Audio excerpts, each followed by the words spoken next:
Bueno, bienvenidos a todos al quinto Congreso Iberoamericano de Teatro. Mi nombre es Yurani Giraldo y seré su asistente el día de hoy. Este año el tema central son las artes escénicas, poéticas y políticas para la paz. La mesa del día de hoy trata sobre las mujeres en las artes escénicas. Bueno, les voy a dar como una introducción de las personas que van a estar para abrir paso de una vez a la mesa. Tenemos como invitada de Argentina a Diana Marcela Calabrese, a María Carolina García Martínez de Venezuela, Colectivo Medeas de México, Rosa Amelia Poveda de Ecuador y tenemos a una ponente presencial, Katiuska Valencia de Perú. Muy amablemente le solicitamos a los invitados estar atentos a las indicaciones del cumplimiento del tiempo para poder llevar a cabo en su totalidad los contenidos de la mesa. Damos inicio al primer día del Congreso y para los asistentes, recuerden que a través del chat, los que están virtual pueden hacer sus preguntas, las cuales serán dirigidos a los maestros al final de la ponencia. Muchas gracias. Inician.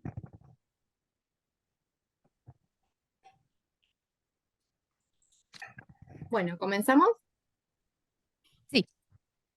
Bien. Bueno, muchísimas gracias por este maravilloso congreso que vienen sosteniendo año tras año. Eh, Quiero agradecer la posibilidad de poder estar presente de esta forma virtual. Mi trabajo justamente de tesis es sobre cartografía de dramaturgas de mujeres cuyanas, representaciones de la dictadura 1976-1983, trabajo de la memoria en postdictadura, Argentina 1998-2020. Entonces nos preguntamos, ¿cómo son las mujeres que escriben lo que escriben? ¿Por qué escriben lo que escriben? ¿Qué quieren o intentan transmitir en sus escritos? ¿Qué representan cuando escribe? ¿Qué mujeres escribieron estas obras? ¿Qué memorias sociales se encuentran impregnadas en sus textos?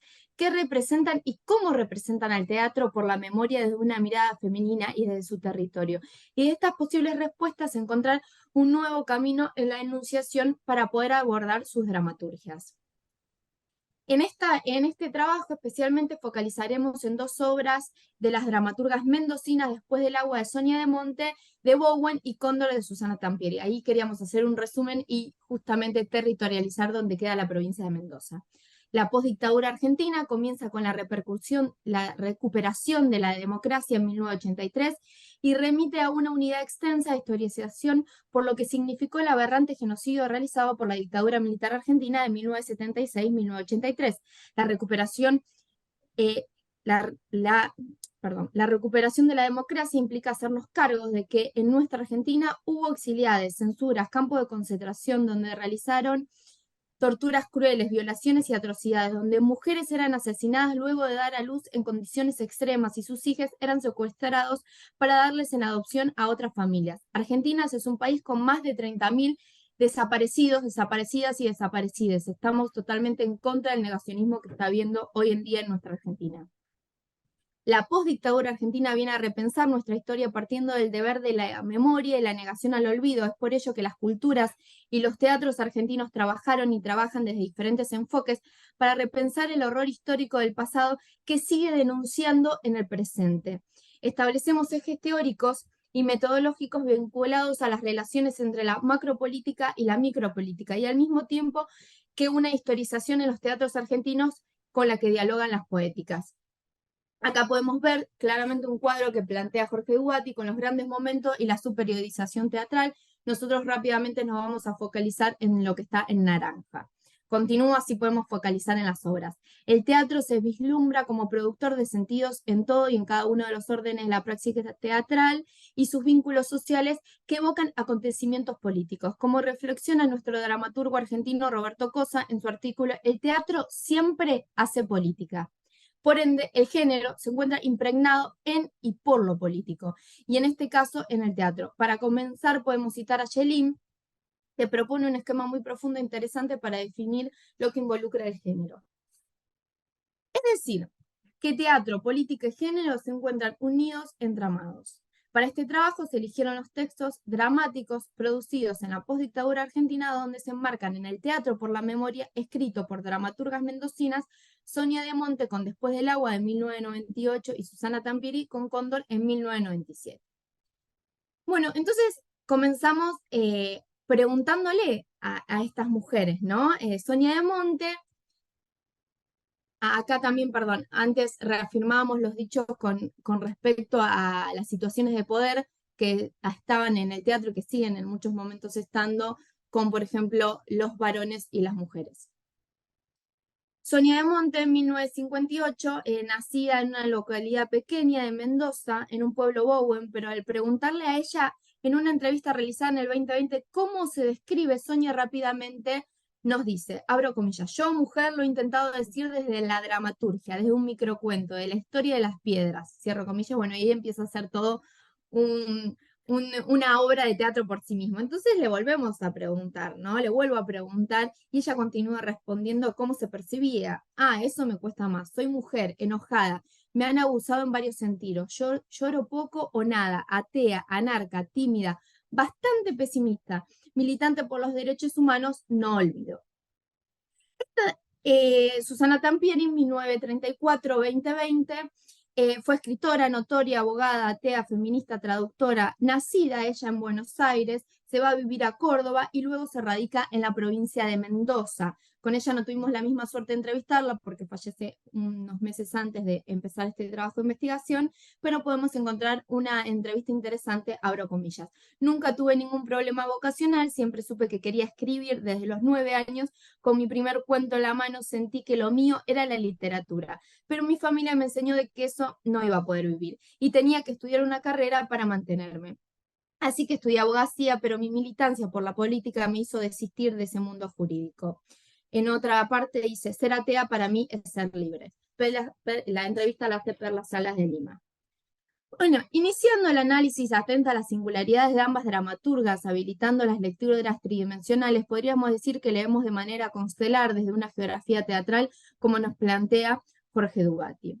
En la categoría que estamos planteadas, las obras de teatro por la memoria, se retoma el acontecimiento histórico como fue la dictadura cívico-militar en Argentina. Nos planteamos la definición de representaciones de Chartier y también profundizamos con la definición de representaciones teatrales del doctor Ricardo Dugati. Podemos observar dos mujeres dramaturgas que eligieron a Mendoza como provincia para vivir, mujeres políticas y politizadas, militantes feministas, ateas, independientes y empoderadas. Después del agua, de 1997 se desarrolla en 3 espacios casi paralelos. El primero se encuentra en cuatro personajes, 3 jóvenes, 3 mujeres y un varón, haciéndose el aguante, como se dice acá en Argentina, para no olvidar ese lugar donde nacieron, donde crecieron, donde dejaron amores. El segundo espacio es una zona ambigua, simbólica en cuanto a las desapariciones de jóvenes o laberinto del Minotauro, geografía parecida a Bowen, Mendoza, en donde hay una mujer viva, el personaje María, que está esperando, buscando sus amados. La dramaturga recurre a la intertextualidad en el mito de Ariadna y Teseo, en el cual el personaje de María desafía al Minotauro en un cuasi monólogo en el que le avisa que sabe, a partir de una suerte de saber oculto o intuitivo, que si bien no sabe, descubre la verdad al final del laberinto. El tercer significante que interviene en la obra es un cuerpa que cae, se estrella contra el suelo o queda colgado, entre lo que va ocurriendo, mientras va ocurriendo los otros espacios paralelos ya mencionados, ¿no? Cada vez que aparece está desnudo, mojado, salpica agua salada, etc. Con respecto a la otra obra de Cóndor, 1998, podemos decir, dividirla en 3 grandes momentos. En 3 grandes momentos, resumirlos entre los actores y actrices, los personajes y la mirada del público. La obra plantea la historia de los miembros de una familia, mamá, papá, hija e hijo, que de clase media acomodada, se han instalado en un barrio del que desconfían, temen por su seguridad. A partir de este sentir es que contratan a una agencia de seguridad para que los custodien y proteja. El empleado, designado por dicha agencia, se hace llamar Cóndor, pasa a dirigir la vida de estas personas, coaccionándolos y al mismo tiempo creando por medios propios las situaciones de inseguridad. Entre el juego de humor y situaciones siniestras, el personaje Cóndor comienza siendo respetuoso y obsesivo con la seguridad de la familia, y a medida que van pasando los días se va convirtiendo en violento, agresivo y controlador de cada movimiento. Las dos obras revelan momentos donde se hace hincapié como los discursos políticos de la dictadura cívico-militar y los discursos femeninos operan a través del dispositivo de los cuerpos hablantes. Se desarrollan en tanto van desplegando la liminalidad como, abro comillas, extrañamiento del estado habitual de la teatralidad tradicional y como acercamiento a la esfera cotidiana. Cierro comillas, Diegues 2014. Estos momentos liminales podemos encontrarlos entre los discursos planteados en el patriarcado, entre lo que se espera de una mujer en la vejez y en una mujer en la adolescencia, entre el arte y lo social, entre los actores, actrices y les expectantes, entre los actores, actrices y los dispositivos, entre la historia pasada y la presente, etc. Bueno, no llegó, no me quiero pasar con el tiempo, pero quería resumir que hacemos todo un análisis de los personajes masculinos y femeninos, pero en ambas obras las dramaturgas mendocinas nos demuestran que los personajes femeninos son fuertes, dolidas, conscientes, tristes, sabedoras y luchadoras de la verdad. De Monte también pretende activar un cambio de perspectiva en tanto la mujer cuestiona roles históricamente arraigados y se convierte en un sujeto de búsqueda de conocimiento propio de autodeterminación. Fisher 2001. A modo, también hacemos un trabajo más minucioso con respecto a los varones, pero quiero ir a la conclusión por el tema del tiempo. A modo de conclusión, ambas obras plantean una micropoética indexada a una micropolítica, planteadas en la postdictadura con temáticas de género enmarcadas en el teatro por la memoria. Dos mujeres, dramaturgas, ateas, militantes y con muchas ganas de mantener presente la memoria social e histórica de la Argentina, de acercar propuestas teatrales donde los y las artistas son mediadoras y voz de aquellas a quienes les fue negado el derecho a contar, visibilizando y rescatando la memoria y a las mujeres como un trabajo que se volverá imprescindible, no solo como modo de reafirmar el nunca más, sino como homenaje y memoria de los que fueron privados y privadas de voz. Muchísimas gracias.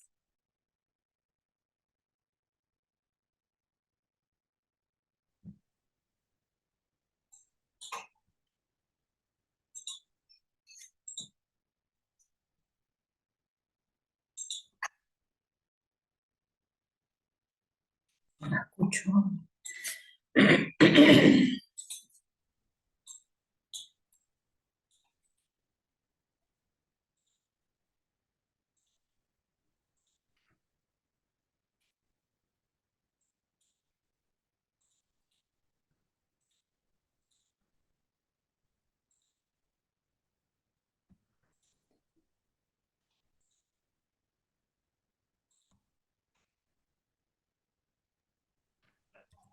¿Ya?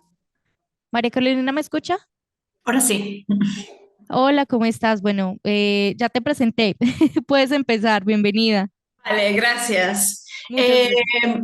Hoy quiero hablarles sobre Antígona de José Watanabe, este poeta peruano que fue una pieza clave dentro del proceso de reconciliación nacional al final de la década de los 90, y que esta pieza que ha sido estrenada y encargada por Yuyakani, forma parte de esto que Percy Encinas ha catalogado o ha clasificado dentro del teatro peruano entre dos grandes, o forma parte de esos dos grandes bloques, y que hablan de unos discursos que implícitamente o explícitamente actúan o ofrecen un marco referencial vinculado con lo que él ha denominado el SAS, la subversión armada y la antisubversión.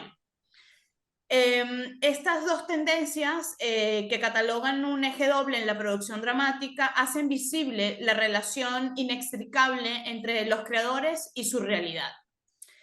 Este texto es muy interesante, es un texto muy poético y hay una intervención de Antígona que por razones de tiempo no voy a poder leer todas esas citas que tenía organizadas para el trabajo, pero en ese primer texto hay un texto en donde Antígona expone no solo su soledad, sino la soledad de Ismene.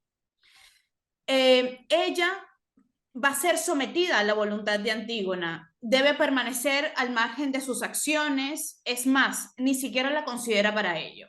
Antígona hace una caracterización de Ismene, su hermana, que predispone al lector espectador frente a este personaje. Siempre la empatía se despierta de forma directa por la figura de Antígona, quien acusa de pusilánime a su hermana. La gran pregunta es, ¿Ismene es una pusilánime? Pues yo sostengo que no. Y me arriesgo a perder la simpatía de algunos, pero Ismene no es la cobarde que se nos ha querido hacer ver. Ella es una mujer paralizada por el miedo, porque en un corto tiempo ha perdido a su madre, a su padre, y que está enterrado en algún lugar del bosque de las Euménides, a las afueras de Atenas, y también ha perdido a sus dos hermanos. Se le puede reprochar no poder luchar, no poder oponer resistencia ante los desmanes de Creonte. A mi modo de ver, esto no solo no es posible hacerle este reproche, sino que constituye un verdadero acto de injusticia. Antígona arroja el mundo a su hermana en una completa minusvalía. Ella se erige como centro y destina al margen a la otra, un margen que parece haber ocupado siempre. Aquí se pone en evidencia el problema del otro y la autoimagen. Antígona se percibe a sí misma como portadora de la verdad, actuante de la razón última, y no logra establecer un lazo intersubjetivo con Ismene, porque ella se entiende a sí misma como la última de los Labdácidas, en quien la maldición habita, y por ello es la operadora de la justicia. Lo que no logra identificar Antígona en su accionar es que en el lugar que coloca a la otra, es decir, ella no contempla la presencia de su hermana porque la supo débil. Antígona y Creonte son las dos caras de la misma moneda. Creonte es presentada como un ser transformado por el poder, un tío amoroso que paseaba por los jardines de palacio y de pronto se ve metamorfoseado en una implacable fuerza feroz que ha olvidado su sitio en la estructura familiar. Antígona se erige como la gran antagonista, presentada bajo premisas de rebeldía y obstinación, como justiciera impaciente, dispuesta a todo con tal de cumplir su voto sagrado con el hermano muerto. Pero ella, en su accionar no es realmente distinta de Creonte. Ninguno de los dos se da cuenta de que sus argumentos son válidos y que en ambos casos representan dos visiones que no son excluyentes en el contexto de la polis. A los ojos de Ismene, Antígona es todo eso y más, pero hace un especial señalamiento cuando la interpela. Y dice, los dioses te hicieron nacer hembra, Antígona. Ismene habla de su condición de mujer, pero también se dibuja a sí misma en un contorno preciso, que ha sido marcado por los otros, y la imagen que recrea de sí está atravesada por esa condición que le han impuesto.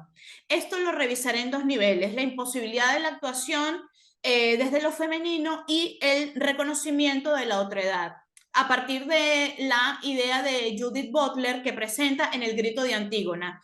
Abro la cita. Antígona llega entonces para actuar de formas que son consideradas masculinas, no solo porque desafía la ley, sino también porque se apropia de la voz de la ley para cometer un acto en contra de la ley misma. Ella no solo delinque al rechazar el decreto, sino también lo hace al querer negar su responsabilidad, de forma que se apropia de la retórica de la acción del mismo Creonte. Su acción aparece precisamente mediante su rechazo a respetar su orden, e incluso el lenguaje utilizado para manifestar este rechazo tiene asimilados muchos términos de la misma soberanía que ella rechaza. Creonte espera que sus palabras gobiernen las actuaciones de Antígona, y ella le contesta oponiéndose a sus discursos como soberano, afirmando su propia soberanía. Y además, apunta Butler, el hecho de reivindicar llega a ser un acto que reitera el acto. Lo afirma extendiendo el acto de insubordinación, llevando a cabo su reconocimiento a través del lenguaje.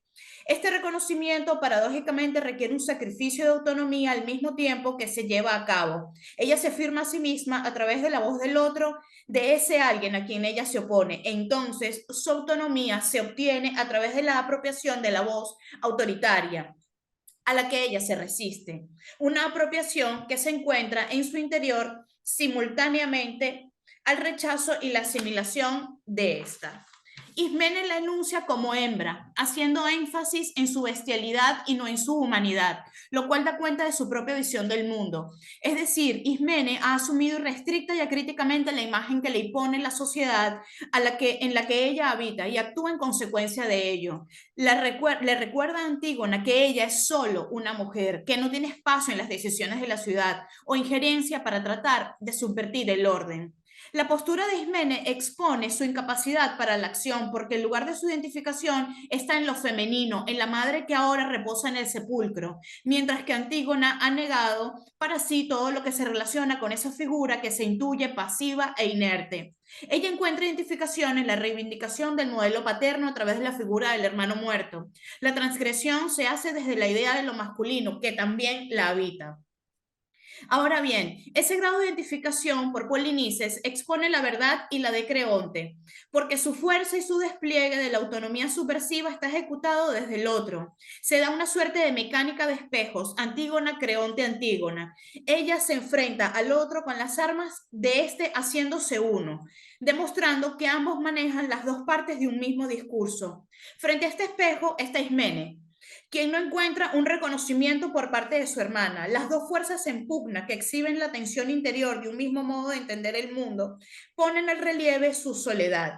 Este es el contorno, el límite al que me refería al inicio de esta discusión. Ismene, frente al furor de Antígona, a su virilidad rescatada en la invocación del hermano muerto, reconoce su inmovilidad. Su aspiración intersubjetiva queda lapidada por Antígona, quien termina por sembrar la muerte a su paso.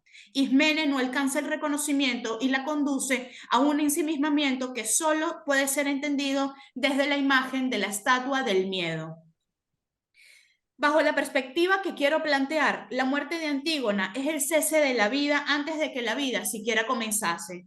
Es aquí precisamente donde tengo la certeza de que Watanabe da un giro y propone un ejercicio de replanteamiento del mito y de la tragedia. Considero que no podemos seguir ensalzando la figura de Antígona por lo que representa desde la oposición contra el poder que subyuga. Esto no quiere decir que su accionar no tenga valor, solo que ella actúa bajo la premisa de quien la oprime y no desde el cuestionamiento que la separe del otro. Es por esta razón que quiero conducir la mirada a Ismene, la que fácilmente hemos llamado pusilánime desde la antigüedad clásica. Para mí, mirar a Ismene significa repensar nuestro lugar en la tragedia. La sublevación de Antígona es legítima, sí, pero solo desde un punto de vista. En ella habita una pulsión de muerte. Por su parte, Ismene representa una oportunidad para vivir, a pesar del miedo estatuario. En ella existe la potencialidad y la posibilidad de ser, un impulso vital que nace del silencio y del conócete a ti mismo que se opone a la acción autodestructiva de Antígona. Ismene está medio camino de ese cambio que se debe gestar para obtener la reconciliación y la paz en un escenario de violencia como el que recrea la pieza de Watanabe y que se vincula directamente con el contexto de producción teatral. Pensar en Ismene es una invitación a confrontarnos con las estructuras establecidas, con la visión que los otros nos han impuesto y hemos aceptado como verdad. No tenemos necesariamente que ocupar el lugar fijo de la víctima, porque si nos vemos a nosotros mismos como tales, nunca dejaremos de estar atados y esta inmovilidad conduce a la imposibilidad de acción. Esto lo deja todo intacto, siempre un mundo dividido entre victoriosos y vencidos. Pero ¿qué sucede cuando nadie vence? ¿Qué ocurre con esos que no jugaron nunca ningún papel activo en la ecuación básica del conflicto? ¿Qué pasa con esos terceros atravesados por la violencia? La supervivencia de Ismene, en el caso que nos ocupa, es un símbolo que contiene una respuesta. El hecho de que sea ella quien lo atestigue lo sucedido, sea la relatora de los hechos, es sumamente importante. Lo que el texto dramático nos quiere proponer, desde mi punto de vista, es que tenemos la oportunidad de convertirnos en víctimas o en agentes transformadores de la realidad atomizada por la violencia. Esto último debemos tener en cuenta que cuando reconocemos los límites del accionar propio, estas acciones se tornan más reales porque se puede operar como agente de cambio, testimoniando la tragedia para que nunca más se repita. Y en esa tarea podamos desplazar al sujeto del parámetro de víctima para mirarlo como una posibilidad de perseveración de la identidad propia y colectiva. Bueno, muchísimas gracias por este espacio y por permitirme hacer esta reflexión sobre Ismene, que es un personaje que nunca había podido decir su propia tragedia. Muchísimas gracias, María Carolina. Bueno, damos paso al colectivo Medeas de México con su ponencia Mujeres escribiendo mujeres. Estamos escribiendo nuestra historia. Muchas gracias por la invitación. Les mandamos mucho calor desde Mérida, Yucatán. Y pues sin más, tercera llamada, comenzamos. Mujeres escribiendo mujeres. Estamos escribiendo nuestra historia. Un texto a 3 voces. Por Liliana Gesán, Rosa Márquez Galicia, Yuli Moscosa. Me llamaron Liliana, Judith, porque Liliana era el nombre de un personaje de mala que mi mamá veía en una telenovela. Y cuando tuvo a su primera hija, decidió ponerme así. Y Judith, porque mi papá tuvo una hermanita que falleció a los 3 años de nacida. Y cuando tuvo a su primera hija, decidió ponerme así, como ella. Hay tantas mujeres que están conmigo que me parece absurdo pensar que por muchos años me sentí muy sola. Me llamaron Yuli, Marta como mi mamá, y Yuli, Y-U-L-Y, como mi abuelita Julia. Soy una mezcla entre lo tropical, veracruzano, campechano, con tintes oaxaqueños y con carácter norteño. Mi mamá siempre dice que me parezco mucho a mi papá. Yo antes me enojaba, pero ahora lo abrazo, lo extraño mucho. Soy Géminis, ascendente Libra y con la luna en Tauro. Me llamaron Aurora porque cuando me movía dentro de mi madre, cuando ella estaba embarazada de mí, me movía justo cuando salía la aurora del amanecer. Y cuando nací hubo un terremoto. A mí me gusta pensar que la tierra se abrió para verme nacer. He perfeccionado un poco la gastritis con el tiempo. Y mi abuela padecía de Alzheimer. Ella se olvidó de mi nombre, ella se olvidó de mí, se olvidaba de quién soy y yo ahora escribo para jamás olvidarme de mí. Medeas, Red de Jóvenes Investigadoras de la Escena, es un espacio que inventamos el 28 de abril del 2020 y a partir de esa fecha comenzamos a escribir una historia en red. Todavía no sabíamos cómo lo haríamos, pero teníamos lo más importante, el deseo de ser nosotras quienes registremos nuestros pasos, nuestros procesos, que nadie hable por nosotras. Comenzamos nuestra historia, escritura e investigación. Escritura e investigación en la escena, por la escena, para la escena, desde la escena y así con sus múltiples posibilidades. Socializar el proceso, desinhibirnos, dejar de lado las censuras que históricamente nos han perseguido. Entre el 2020 y a principios del 2021, por varias convocatorias y actividades que llevamos a cabo, hemos logrado tener publicado 70 textos en nuestra página web, medeasinvestigadoras.com.mx, con creadoras e investigadoras escénicas de varias partes de México, Latinoamérica e Iberoamérica. Han dejado huella en Medeas, conformando una red que se extiende con fulgor. Durante el 2022 comenzamos a preguntarnos con mayor detenimiento sobre la idea de biografía, a raíz de la categoría de participación que desarrollamos en nuestra convocatoria anual Escrituras de la Escena. La idea de biografía como medio para recuperar memoria, colocar una pausa en nuestro pensamiento, para rememorar los sitios que hemos habitado, reconocer la importancia de nuestro estar en el mundo, en la escena. ¿Cómo nos atraviesa la trayectoria de otra mujer? ¿Cómo hablamos de ella y a la par de nosotras? ¿Qué nos inspira en su andar? ¿Conoces alguna mujer que te haya cambiado la forma en cómo habitas la escena? Estas preguntas y reflexiones fueron detonadoras para crear el proyecto Mujeres Escribiendo Mujeres, nombre inspirado en un círculo de lectura en Ciudad del Carmen, Campeche, que se llama Mujeres Leyendo Mujeres, el cual dirige Atipka Díaz Verma, que se desarrolló en este proyecto, Mujeres Escribiendo Mujeres, en 3 etapas. Etapa 1. Convocatoria. Julio de 2022. Publicamos la convocatoria Mujeres Escribiendo Mujeres, con el objetivo de vincularnos territorialmente, promover y difundir biografías de mujeres que han transformado e influenciado con su trayectoria al teatro mexicano, al teatro que deseamos hacer.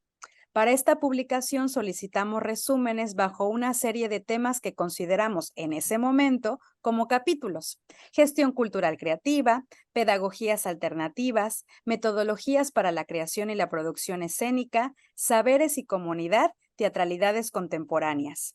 Recibimos 33 textos de diversos territorios. Seleccionamos 7 textos. ¿Cuánto nos hubiera gustado seleccionar más? Pero estábamos proyectando un proyecto más grande que una serie de publicaciones en nuestra plataforma y una forma de celebrar nuestro 3er aniversario. Etapa 2. Montaje escénico. Después de la experiencia de la convocatoria y de haber realizado la lectura de los textos, comenzamos un proceso al interior del equipo gestor. ¿Cuáles son los retos que conlleva hablar de una misma? ¿Cuál es el proceso más amoroso para situar a nuestro cuerpo como espacio de investigación, exploración? Y así fue como creamos Mujeres Escribiendo Mujeres, conferencia performática frente al voraz olvido. Un montaje escénico que cuenta con 3 estaciones en donde exploramos distintas formas y poéticas de contar nuestra propia historia. Esta conferencia fue parte de la programación del 3er encuentro Fronteras Líquidas, Laboratorio de Creación Escénica Contemporánea, con una temporada en el Teatro Granero Javier Rojas del Centro Cultural del Bosque en la Ciudad de México. Etapa 3. Creación y publicación del libro. Publicamos nuestro primer libro, Mujeres Escribiendo Mujeres, estamos escribiendo nuestra propia historia.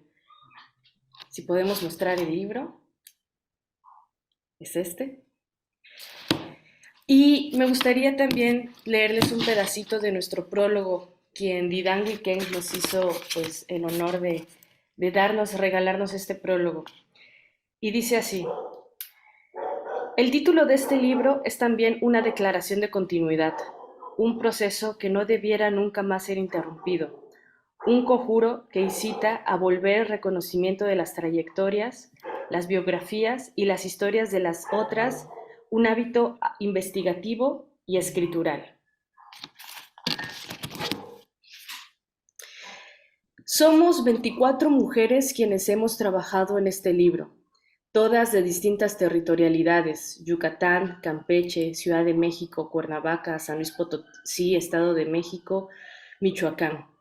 Somos la primera publicación de biografías de mujeres creadoras en las artes escénicas en México, escrito específicamente por otras mujeres. Las autoras son Liliana Gesán, Rosa Márquez, Yuli Moscosa, Mari Leiva, Michelle Ordaz, Liliana Becerra, Brenda Urbina, Leilani Ramírez, Juana de Los Ángeles Mejía Marenco, Valeria Lemus, Talita León y Lupe Gallo. Y tenemos biografías de Sayuri Navarro, Claudia Fragoso, Mercedes Ramírez Lara, Guadalupe Corona, Itari Marta, Nancy Cárdenas y Elena Garro. Nuestro prólogo es de Didán Huiquén Trejo, nuestra editorial es Sociedad Lunar, la editora literaria es Alejandra Serrano, el diseño en portada es de Margarita Océs, el diseño, información y maquetación es de Miriam Pérez Ballesteros. En Medeas usamos la escritura como una herramienta para expresar cómo vivimos el mundo y para cuestionar la sociedad, las normas y los valores dominantes. Nos permite a las mujeres hacernos visibles y hacer oír nuestra voz en un mundo patriarcal que margina y silencia. Escribimos desde nosotras.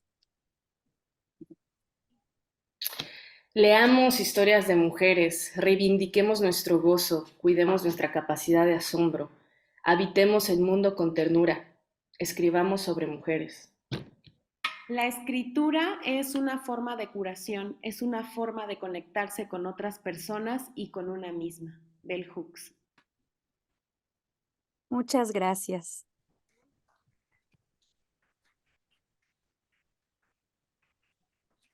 Muchísimas gracias a ustedes. ¿Me escuchan? Sí. Muchísimas gracias a ustedes. Continuamos. Les recuerdo que al final de la ponencia pueden hacerles preguntas a nuestros participantes. Listo, continuamos con Rosa Amelia Poveda Núñez de Ecuador con su ponencia de la danza a la palabra escrita. Adelante. Buenos días, un saludo desde Quito. Muy contenta de participar en este congreso. Yo pensaba leer, pero por el tiempo pienso que lo voy a hacer de manera contando como que fuese una historia, como que fuese una anécdota. Y había puesto la danza a la palabra escrita, pero pienso que lo mejor es ponerle de título esto, de la danza a la huella y de su reminiscencia a la palabra. Y yo partí a partir de una frase que me tocó mucho, que es de Rosario Castellanos, y que dice, la danza se cumple en el reposo.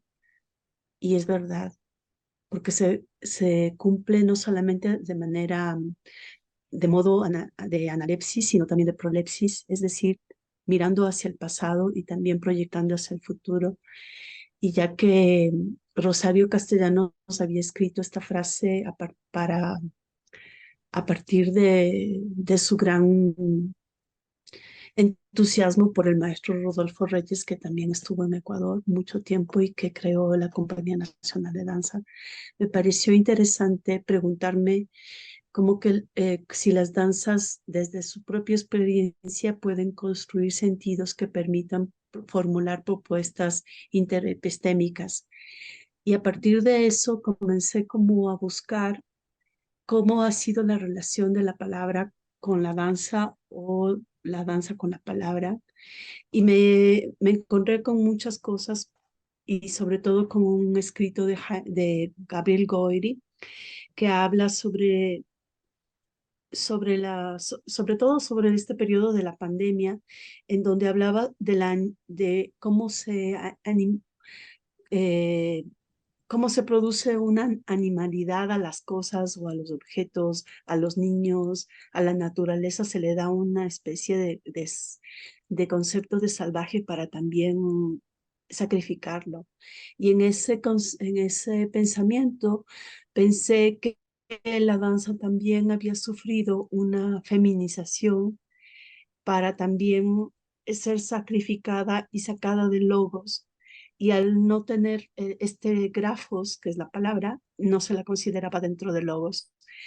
Y para eso comencé a buscar estas relaciones que tenía la, la danza con la palabra y me encontré con que había muchísimo, desde tiempos muy antiguos, había una relación de captar el movimiento danzado del cuerpo en estado de danza en dibujos, en una producción objetual que no tenían, muy no convencional también, y que esto devenía a una tarea política y a espacios epistémicos que podrían irradiarse a otras esferas de la vida. Y también la importancia de la traducción de la experiencia danzada a la palabra escrita producía espacios éticos y como también estéticos que eran interesantes y propios de la parte sur. Entonces, mi trabajo de maestría fue el discurso del cuerpo en estado de danza, que lo pueden encontrar aquí. Cuando acabe mi ponencia les paso este link para que todos los participantes puedan profitar más de los libros que menciono. Y también encontré la experiencia del cuerpo en la danza. Es un ensayo de Mar Medina donde habla cómo la estética pragmatista se había involucrado, había construido un tejido, un diálogo con con la danza postmoderna y me interesó bastante porque encontré que había unos diálogos con la fenomenología y un interés grandísimo de la danza por escribirse a sí misma como un contrarrelato. Otra persona que me interesó muchísimo fue Joaquín Barrientos, que es un pensador mexicano, profesor de la UNAM.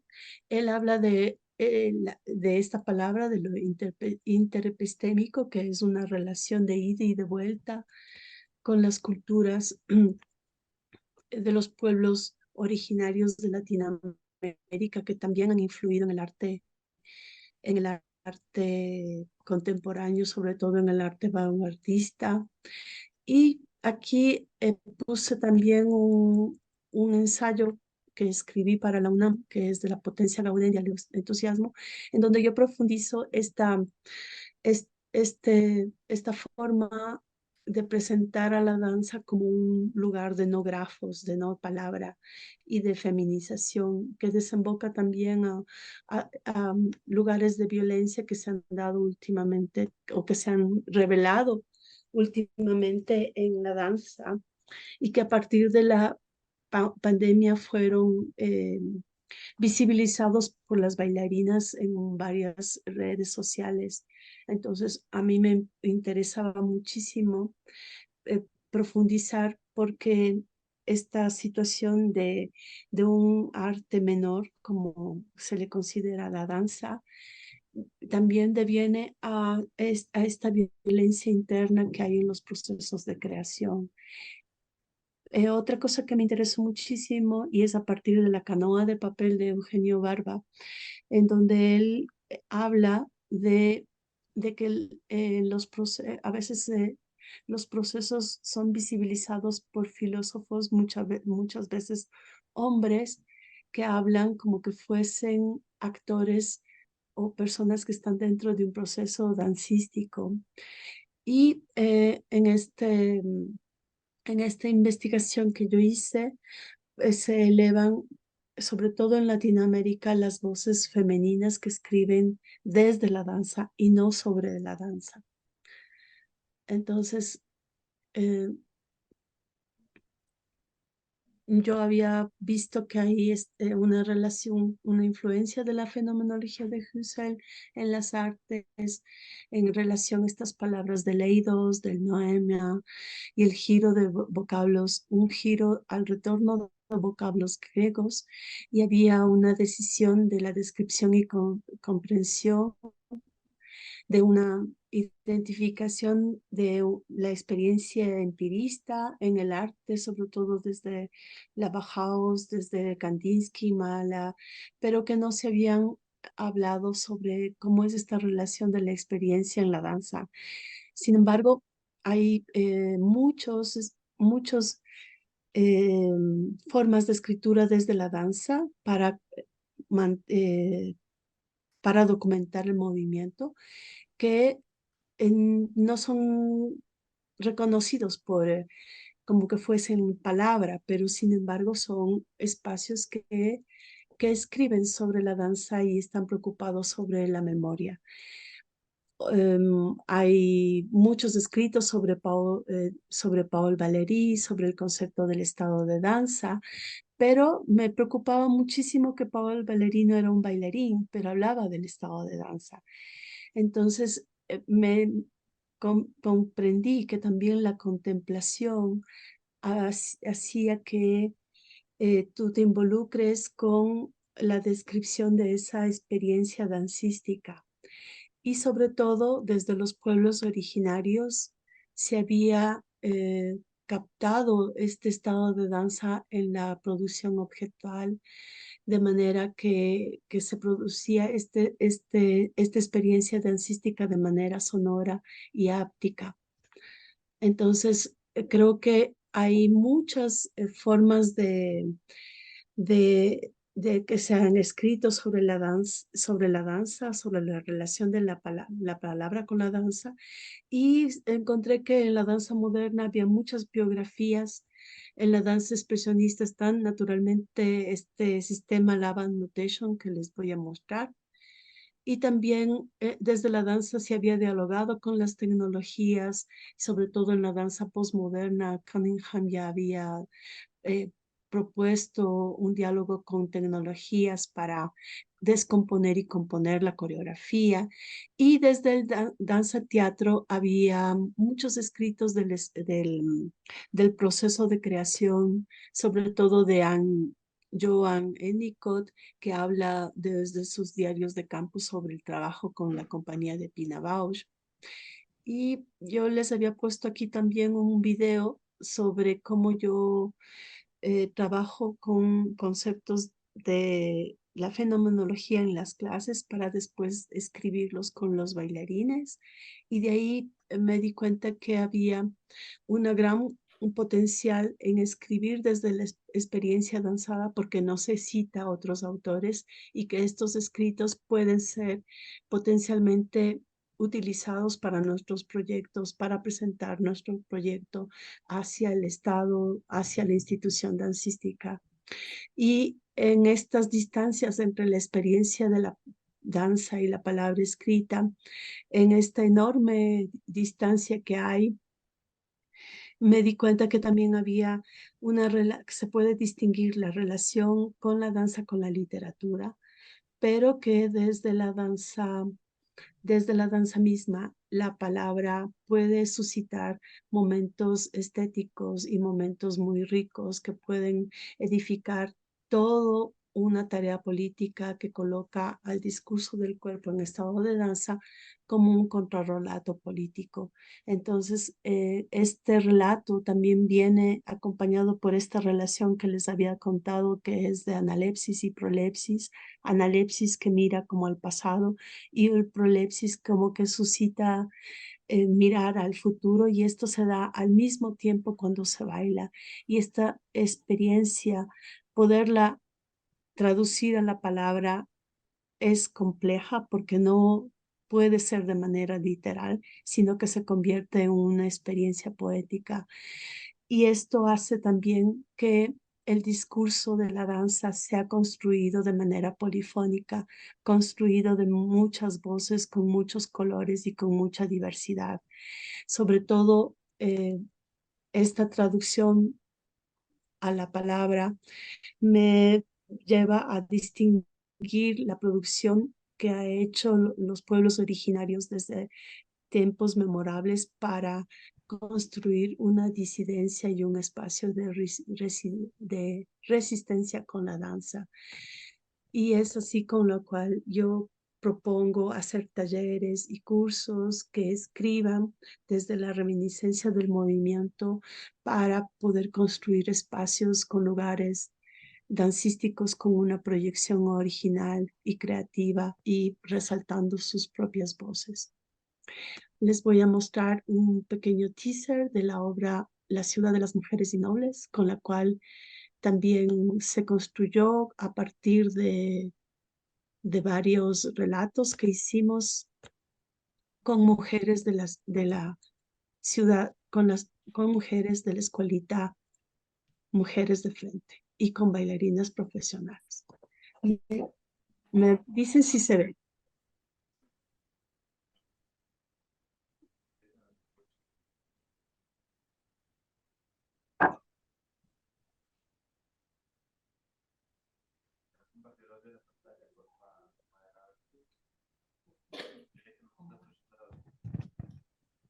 Rosa, nos está escuchando el audio, pero también te cuento que el tiempo se acabó. Tenemos que dar paso a la siguiente ponente. Sí, muchas gracias. Aquí está. Muchísimas gracias a ti. Estamos tratando como de respetar como el tiempo de los otros ponentes y finalizando vamos a abrir como la sesión como de preguntas. Entonces, bueno, continuamos con nuestra ponente presencial. Ay. Muchísimas. Rosa, muchísimas gracias. Bueno, les presento a Katiuska Valencia, es de Perú y viene con su ponencia Mujeres Creando. Muchas gracias, buenos días con todos. Qué emoción estar aquí. Voy a leer mi ponencia, la he practicado para que dure 10, así que le voy a dar. Mujeres creando, la ruta de creación de la pieza Mientras tengamos voz, presentada en el marco del Festival de la Universidad Autónoma de Nuevo León en México. Mientras tengamos voz es una creación colectiva que revisa desde distintos puntos de vista lo que significa ser mujer en nuestro país, el Perú. ¿Qué es ser mujer en un país latinoamericano? Para construir la puesta en escena se parte de la experiencia personal de cada actriz y sus testimonios dialogan con propuestas escénicas como el teatro físico, coral, documental y testimonial. Esta ponencia presenta la metodología, un resumen, usada para el proceso de creación revisando las fases por las que transitamos. Quisiera comenzar esta presentación vinculando el tema eje de este congreso, que es paz social y artes escénicas, con mi propuesta, con nuestra propuesta. Miguel Rubio, el director del grupo Yuyashkani, escribió en el 99 el mensaje por el Día Mundial del Teatro, que quisiera citar. Somos creadores, creadoras de ficciones efímeras y por tanto urgidas de ser potentes y de estallar en el alma de nuestros espectadores. Asediados por las tentaciones instantáneas y efervescentes de una modernidad que no siempre sabemos interpretar en lo que puede significar su pertinencia entre nosotros, tenemos que recuperar la libertad para crear y para desafiar al público y a nosotras mismas. A veces una modernidad malentendida nos invita a postergar la necesidad de involucrarnos con nuestra historia y olvidarnos el lugar donde lo realizamos, el teatro y nuestro país, nuestro pueblo y nuestra cultura. Nosotras elegimos involucrarnos. En Latinoamérica las mujeres estamos en permanente lucha, pues nuestra condición de mujeres nos coloca en lugares de riesgo. No es posible hablar de paz social si las estadísticas de mujeres violentadas y asesinadas en mi país no deja de crecer. Al 3 de septiembre de este año en el Perú se habían registrado 97 casos de femicidios y casi 400 mujeres desaparecidas, la mayoría niñas o adolescentes. En la semana que terminé de revisar esta ponencia recibimos desgarradoras noticias. Una estudiante de 19 años fue asesinada a manos de su ex enamorado dentro de su campus universitario. Y 2 niñas de menos de 12 años fueron obligadas a continuar embarazos productos de violencia en sus casas. Así vivimos. Y en ese contexto de violencia permanente convoco a 4 estudiantes para formar parte de un proceso creativo y poder hablar de este tema que nos sobrecoge. Más aún, es imposible hablar de este tema sin mencionar que dentro de nuestro campus, yo trabajo en la Universidad Católica, se venía denunciando múltiples casos de acoso y estas denuncias tuvieron exposición durante la pandemia a través de las redes sociales. Las estudiantes reclamaban sanciones para sus agresores y justicia para ellos. ¿Qué hacer? ¿Cómo trabajar desde lo que sé, desde lo que sabemos para poner luz sobre la problemática? Porque necesitamos darle luz las veces que sean necesarias. Desde mi lugar de directora de carrera en el año 21, creé un espacio para poder conversar, para poner en palabras miedos y angustias. Con la llegada de la presencialidad del espacio de escucha y contención se cerró, pues parecía que no era necesario, pero lo es. Siempre dejamos la puerta abierta por si se necesita volver a retomar. Nuestra universidad viene generando espacios de apoyo y vías de atención para atender casos con celeridad. Las oficinas de cada facultad funcionan. Nuestra facultad fue la primera en crear una guía para la enseñanza de las artes escénicas con enfoque de género. Estamos comprometidas y abiertas a seguir mejorando, pero la realidad está allí. La violencia nos rodea y la sensación de miedo nos acompaña. ¿Qué hacer? El 15 de julio del 2022 recibí la invitación de la Universidad Autónoma de Nuevo León para participar en su 7ª edición del Festival Internacional Universitario de Artes Escénicas. Debíamos llevar una pieza de 45 minutos a 1 hora de duración, con una cantidad limitada de estudiantes, y consultando con algunos docentes, haz algo, hagamos algo. Y parafraseando a Dubati, que parafraseó Cartoon, el teatro sabe. El teatro sabía que el momento de hacer era ese y que la ocasión era esa. Así comienza el viaje de Mientras tengamos voz, nuestra siembra. Voy rápido. Para comenzar el proceso de creación se realizó una audición abierta, una convocatoria en la que podían participar estudiantes matriculadas, y voy a leerles el texto de la audición. Es un texto inédito de Aitana Molik, una chica de la Universidad San Martín, una estudiante de la Universidad San Martín de Derecho. El Perú odia a sus mujeres, a sus pieles marrones, a sus cabellos negros, sus polleras llenas de vida. A diferencia de sus negros, negros lo opuesto al vacío, negros ojos llenos de lamento por sus hijas muertas y sus madres violadas. El Perú odia a sus mujeres y no limpia la sangre de aquel piso de hotel. Deja morir a niñas en pisos de discotecas y en camillas de clínicas escondidas por defender a aquel cuyo corazón no palpita hasta la 5ª semana. El Perú odia a sus mujeres y el tráfico que causa sus benditas marchas, en las cuales ellas gritan, en las cuales ellas cantan, ni una menos, desnudas, con los senos al aire, aquellos que nutren a nuestros hijos, aquellos que rebotan tentadores, provocativos, aquellos que son solo para la cama. Con mis hijos, con sus hijos, no te metas. El Perú odia a sus mujeres, odia a las más de 1000 mujeres muertas en manos del peruano en los últimos 8 años, odia a las 7 de cada 10 mujeres que fueron abusadas en sus casas, en sus propias casas, odia sus minifaldas y sus buzos de colegio, y odia a la lesbiana, en sus ojos un desperdicio, y odia a mi madre, a tu madre y a su madre, y odia, y acosa, y abusa, y viola, y mata. El Perú mata a sus mujeres. Sembramos sobre este terreno doloroso. La intención era crear recogiendo una pulsión que está retumbando desde hace algunos años a nuestra comunidad educativa y que responde a los vientos de cambio en Latinoamérica respecto a nuestra situación, a la situación de nuestros países y a la conquista de nuestros derechos. Y como tema, como único lugar seguro, seleccioné a 4 maravillosas estudiantes y la dirección general estuvo a mi cargo, la dramaturgia y la dirección adjunta a cargo de Alejandra Vieira, docente investigadora de mi universidad. Y nuestras preguntas fueron las semillas para sembrar. ¿Cómo se construyó la mujer que hay en mí? ¿Qué es un viaje a las raíces? ¿Qué significa para ti ser mujer en Lima? Que nos obliga a mirarnos y a mirar nuestro entorno. Trae un recuerdo que te haga feliz, trae una historia que te haya cambiado la vida. ¿Dónde te sientes realmente segura? Todo esto nos ayudaba a darnos cuenta que no todo es gris, sino que hay espacios de creación como el que estábamos generando, podía darnos esperanzas. Para el registro nos dejamos ayudar por lo que nos dejó la pandemia. Hicimos una especie de diario en un drive donde todas compartíamos textos, imágenes, canciones, noticias, y Alejandra, nuestra dramaturga, fue tejiendo estos elementos para encontrarle un sentido. El proceso de creación ha sido totalmente desjerarquizado, validando todo el material y tendiendo y tejiendo sus testimonios, escuchando y acogiendo experiencias distintas para vernos reflejadas en las otras. Y cada idea, cada situación era confrontada en la escena y logramos identificar, como no, lugares comunes, lugares familiares. 4 intensas semanas donde votamos todas nuestras ideas de lo que es ser mujer en nuestro país, dándole voz a nuestras madres, a nuestras abuelas, a nuestras amigas. Y con este material cosechamos. La cosecha fue a partir de lo que fuimos descubriendo en los ensayos y creamos 6 momentos que dieron lugar a una estructura, mezclando los distintos lenguajes que aparecieron en los ensayos y elegimos estas escenas. Una presentación corporal de nuestra idea de lo que es el nacimiento de la mujer y nuestro recorrido en el mundo en una secuencia física de 7 minutos con la música de la cantautora peruana Laura Arroyo. Una desopilante escena de una mujer objeto de deseo en un programa de Chimento que hace y dice lo que el cliché dice que debe hacer, decir una mujer. Una tercera escena donde nos autocastigamos para llegar a un ideal estético imposible. Una cuarta escena de una mujer que se emancipa y reconoce en otras mujeres para trazar un camino.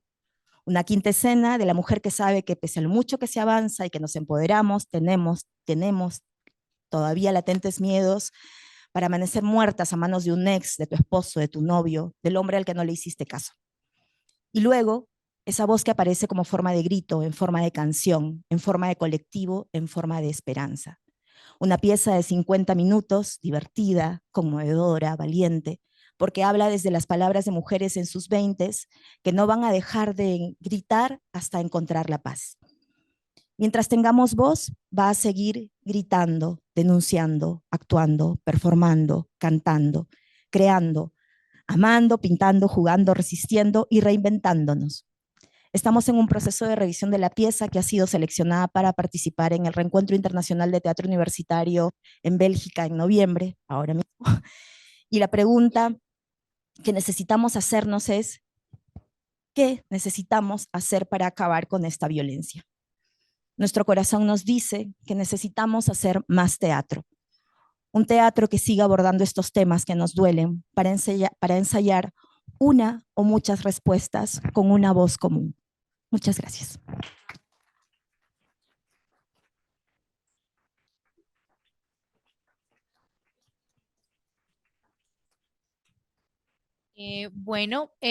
Ya con esto finalizamos con nuestras ponentes. Si tienen alguna pregunta, este es el momento. Pueden levantar la mano y nuestro compañero les va a habilitar el micrófono para que hagan sus preguntas o reflexiones o algo pues que nos quieran compartir. Lo pueden hacer. Hola, ¿cómo estás? Quiero hacer una reflexión donde tú dices, el Perú odia a las mujeres, Colombia odia a las mujeres. Quería decirte eso.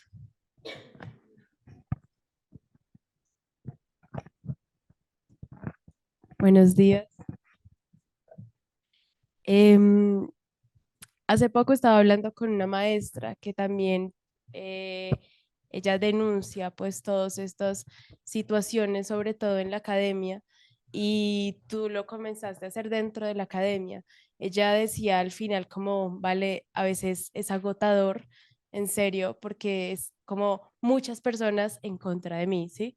Y aunque pareciera que son buenas personas y todo eso, siempre está esa espinita de que ella dice en todos estos años de trayectoria, por ser mujer me callan, que espérate, yo te explico, que y muchas cosas que yo ya la admiro en realidad por ser tan paciente y siempre ser tan generosa en darnos tanto.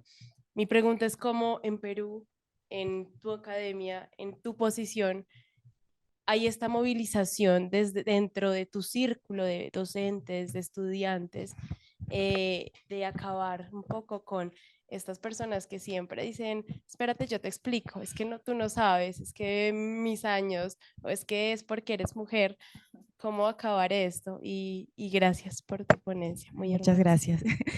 Gracias. Yo quiero decir que el movimiento lo empezaron las estudiantes, que fueron ellas las que se levantaron en mi universidad, fueron ellas las que levantaron la voz y nosotros tenemos la suerte de tener una decana que acogió, que en este momento es decana, que es Lorena Pastor, que en su momento fue jefa de departamento y acogió las denuncias de las estudiantes. Y es una lucha permanente porque a veces parece que estamos haciendo cosas y las chicas no, nosotras no, las chicas no lo sienten, ¿no? Entonces, es tratar de encontrar juntas que no estamos peleando nosotras, ¿no? Sino que estamos trabajando para el bien común, para lograr adelante y tenemos que dar pasitos chiquitos porque tenemos esto que tú mencionas, que parece que damos un paso y la universidad o las leyes de la universidad hace que retrocedamos y entonces, pero es mentira, entonces no hay lucha y entonces que, y eso hay que seguir, o sea, hay que seguir y hay que permanecer fuertes y no callarnos la voz y seguir educando. Creo que la guía con el enfoque de género que sacó nuestra facultad, la Facultad de Artes Escénicas, ha sido un paso enorme para la universidad. Luego de esta guía, otras facultades se han sumado. La Facultad de Derecho, que es una de las facultades que tiene muchas más denuncias, tanto de docentes como de estudiantes, es otra de las, ahora mismo hay una decana, entonces es una facultad que también se está comprando el pleito y hay que hacerlo porque es lo que decía ahora mismo la maestra, hay que hacerlo desde jóvenes. O sea, no se trata de dejar el lugar hecho para, sino con los jóvenes, desde niños y quizás en unos años ya no tengamos que seguir luchando. Ojalá. Gracias. ¿Alguien más? Muchas gracias. Gracias. Mi pregunta es, sí, una duda que me vengo haciendo desde hace tiempo, que me parece un poco difícil de resolver y es también para conocer tu experiencia sobre cómo podemos hallar o cómo podemos identificar o qué podrías decir tú al respecto sobre cómo hallar estos lugares de la violencia dentro de las artes, en especial dentro de las artes escénicas. Tenemos unas formas de relacionarnos con el cuerpo muy específicas que de pronto una sin darse cuenta todo se vuelve permisivo y eso es súper peligroso porque cuando tú vas a decir algo, no, porque el arte es así y si no te gusta, te aguantas y te vas. Entonces, como no sé, cómo podríamos identificar y también Bueno, yo sé que la juntanza es fundamental para cualquier forma de denuncia, pero ¿cómo poder decir que es violencia en un lugar donde las cosas a veces son tan permisivas? Voy a hablar desde mi experiencia porque no me es imposible hablar desde la voz de otras mujeres, así que hablo desde la mía. Creo que, y es algo que además comparto con mis estudiantes, creo que en el instante en que uno siente que no es, pues no es. O sea, no podemos hacerlo todo por amor al arte o porque así es y porque necesitamos. Si para ti no es, si este contacto no es, pues no es. Y hay que respetar que no es. Y está siendo difícil, ciertamente está siendo una lucha porque yo tengo 46 años y he sido educada en el arte con esto que tú dices, así es el teatro, entonces tienes que hacerlo y entregas todo y la línea es muy finita y crecí en mi educación pensando que habían límites que transgredirlos era lo normal, ¿no? Y es una lucha permanente. Yo todo el tiempo me estoy reconstruyendo porque ciertamente yo deconstruida no tengo una educación machista, patriarcal, la abuela, que los papás, que los hombres en la casa no cocinan, etcétera, etcétera, todo lo que ya sabemos que es muy Latinoamérica. Y hay que empezando validando lo que si para la estudiante no es, no es, y es todo. O sea, ese es el punto y empezar desde ahí. Es una lucha, sobre todo con maestras y profesores como más grandes, que a veces es como difícil, pero es un caminito que hay que recorrer. Gracias.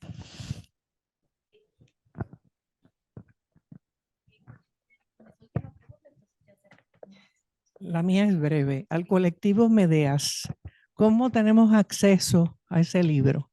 Está en línea, se está publicando, está en las librerías.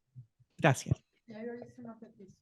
Ay, muchas gracias por la pregunta y gracias por el interés de nuestra publicación. Nosotras tenemos, bueno, nuestra página web que se llama mediasinvestigadoras.com.mx y dentro de nuestras redes sociales muy pronto vamos a sacar una publicación en línea, o sea, una publicación digital. También estamos creando las vías necesarias para poder tener como pues más distribución en diferentes librerías. Sin embargo, muy pronto pues daremos más información sobre esta publicación digital para que se haga también más fácil, acceso pues más fácil a todo el público y a todos los países de Latinoamérica. Por lo pronto lo pueden encontrar aquí en México, nos pueden escribir en nuestras redes sociales, nos encuentran en Facebook, Instagram como Medeas Investigadoras y ahí nos pueden escribir y podríamos encontrar una vía para ver si puede llegar hasta allá. Gracias. Bueno, muchísimas gracias a todas las personas que participaron. Muchísimas gracias, Katiuska, a nuestras ponentes virtuales. Por último, yo quería darte las gracias. Esta ponencia tuya me hizo reflexionar mucho porque tú lees y hablas desde Perú, pero como lo decía también nuestra participante, es como si hablaras de Colombia y es como que la historia se repite en todos los países y cada quien hace su lucha. Pero hacemos casi como la misma lucha y lo más importante es que desde las artes podemos lograr muchísimas cosas. Entonces, muchísimas gracias a todas las personas. Vamos a tener un receso de 15 minutos y continuamos con otras dos mesas a las 11:30 y a las 11:15 de la mañana. Muchísimas gracias a todos ustedes por asistir.